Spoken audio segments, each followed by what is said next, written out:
Dnes si vytvoříte šablony, které vám ušetří desítky minut při každém dalším tvoření.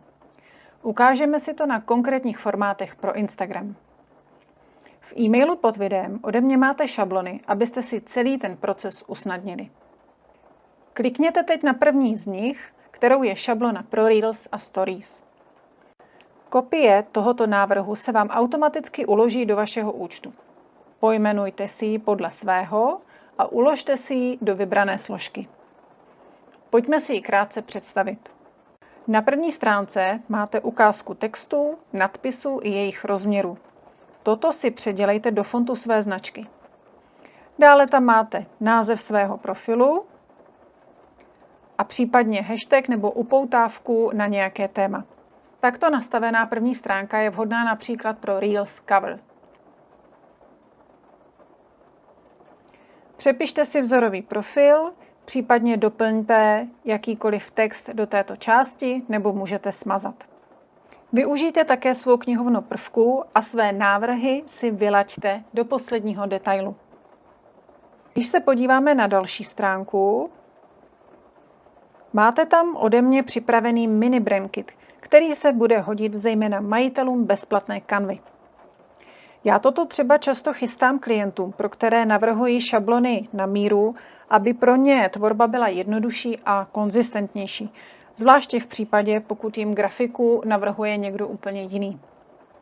Doporučuji vám, abyste si vytvořili 2 verze šablon, jednu v tmavším odstínu, druhou ve světlejším a můžete je střídat. Váš feed tak bude zajímavější. Nebo si tím můžete odlišovat třeba témata svých reels a příspěvků. Ještě se podívejme na tyto modré linky. To jsou vodící linky, které vám ukazují náhled v Instagramovém feedu. Prostor nad linkou a prostor pod linkou není v tom klasickém feedu vidět.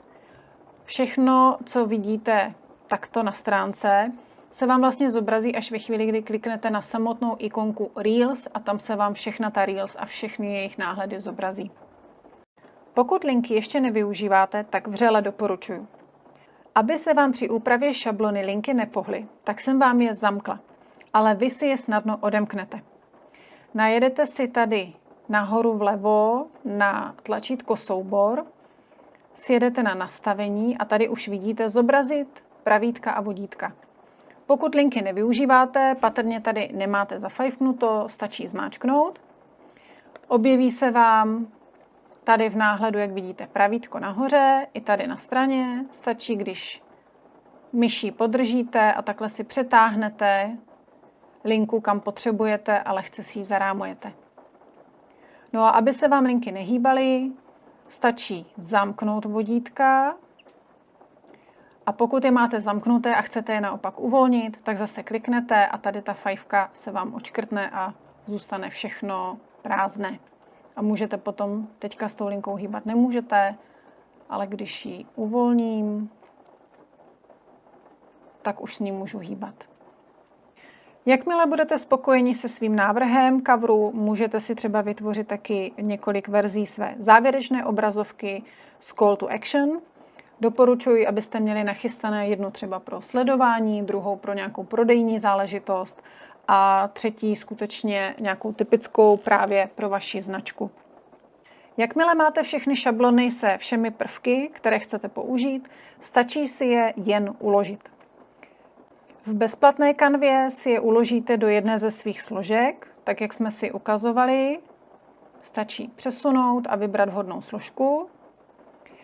A pokaždé, když budete chtít využít tuto šablonu, tak si vlastně z ní vytvoříte jenom kopii, promažete stránky, které nepotřebujete a necháte si ty, se kterými budete pracovat v novém návrhu. V Canvě Pro je to o něco jednodušší, protože si můžete takto předchystané šablony uložit rovnou mezi šablony značky, kde nehrozí ani smazání, ani nechtěné změny. Kliknete tady vpravo na sdílet, sjedete si dolů a tady by se vám mělo ukázat šablona značky. Kliknete na šablonu značky, vyberete si tým, pokud nejste v týmu, tak nic.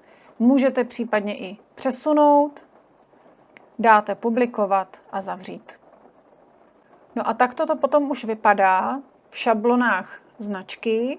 Tak to máte uložené vlastně cokoliv, co si tam jako šablonu uložíte a s čím budete chtít dál pracovat.